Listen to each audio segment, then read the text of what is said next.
Crunch and the New Cage. When the extraordinary hamster Crunch first moved in with Anna, he lived in a cardboard box. It wasn't bad there, and the best part was that the box was easy to open so Crunch could roam around the house as much as he pleased. Besides, Anna regularly gave him fresh bedding made of wood shavings, brought him tasty food and clean water. But when Crunch chewed little windows into the walls of the box, Anna didn't appreciate his interior design efforts. Instead, she ran to complain to her parents. "Mom, Dad," Anna pleaded, "Crunch needs a new cage. Look what he did to his box." "Hey, it's not a box, it's my home. If you don't like it, don't live in it. I'm perfectly happy. Now put it back where it was," Crunch grumbled. "You're right. It's no longer a home for a hamster, it's a sieve." Anna's mom sighed. "Does anyone listen to me? I like it just the way it is," Crunch declared. "Crunch, you don't even know what you're missing," Anna insisted. "Oh, I do. I'm missing changes. I like things just as they are," Crunch retorted. Anna's dad picked up the remains of the box thoughtfully and said, "There's really nothing left of this, Crunch. It's settled. We're going to buy you a new cage." Crunch was restless while the whole family went to the store. A cage? Just think of it. What kind of cage? Why do I need a cage? Even the word itself is unpleasant. The box was perfect. Why won't anyone listen to hamsters? Just because we're small doesn't mean we shouldn't be heard. Crunch muttered to himself. "Here it is." Anna proudly placed a huge box on the table. Crunch was speechless. "Is that for me?" Crunch asked in disbelief.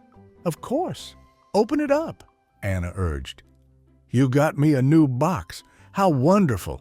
I was about to get upset, and you surprised me with a new box. What a joke." Crunch ran around the box, admiring its size and design potential. "Crunch, it's not just a box, silly. Inside is a brand new top-of-the-line cage," Anna explained with a grin. "There you go again with your cage. Why would I want a cage when I've got such a fantastic box?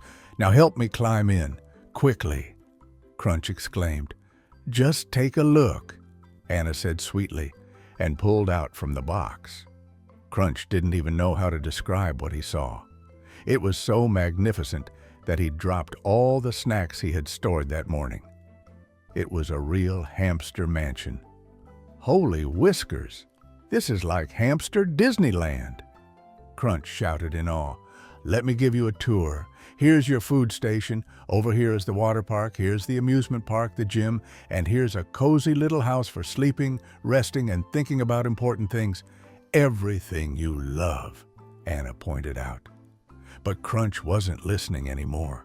He was frantically exploring every corner of the cage, unsure what he loved more. The stairs and steps of the thrilling maze, the new treats in the food station, or the incredible speed wheel. "Crunch! Crunch! Are you even listening to me?" Anna called. No, Crunch definitely wasn't. He had already decided that the speed wheel was the best thing ever, and nothing would ever top it. He ran and ran and ran, and he felt so good inside, as if he had instantly become not only the most extraordinary hamster in the world, but also the happiest. He never thought about the box again. That's how Crunch realized that sometimes Mom, Dad, and Anna know what he needs even better than he does. Crunch and the flower. Once Anna brought home a flower. "I will take care of it, water it, and love it so much. Look, Crunch, how wonderful it is." Crunch didn't see anything wonderful about the flower. He immediately took a dislike to it. He wanted Anna to love only him, Crunch, and not some silly flower. Just look at it. Round, smug, covered in thorns. It's not even a real flower. Why should anyone love it? It's a cactus. They all have thorns, and flowers will definitely grow on it. Just wait and see. Pfft, thank goodness it has thorns and not teeth. You might as well have brought home a shark in a pot. It's dangerous. Crunch, you're making things up again. It's completely harmless. Just don't touch its prickly parts. But Crunch didn't believe Anna. All day long he wandered around the room, glancing nervously at the new resident. And what do you think you are? Do you think I'm scared of you just because you have thorns? Ha! Not a chance. By the way, I've seen scarier things than you. Got it? But the cactus didn't reply. Its silence only irritated Crunch more, and he wouldn't let it go. Anna loves me more, just so you know. Yesterday, for example, she kissed me on the nose, and then she played tag with me on the carpet for an entire hour. What have you done for her, huh? But the cactus remained proud and silent. Not a word. And how can you communicate with someone like that, let alone love them? An impolite, prickly, and, Crunch suspected, a fake flower. Hey, you! Think you're so important that you don't even have to respond to a respected hamster? I'll teach you some manners.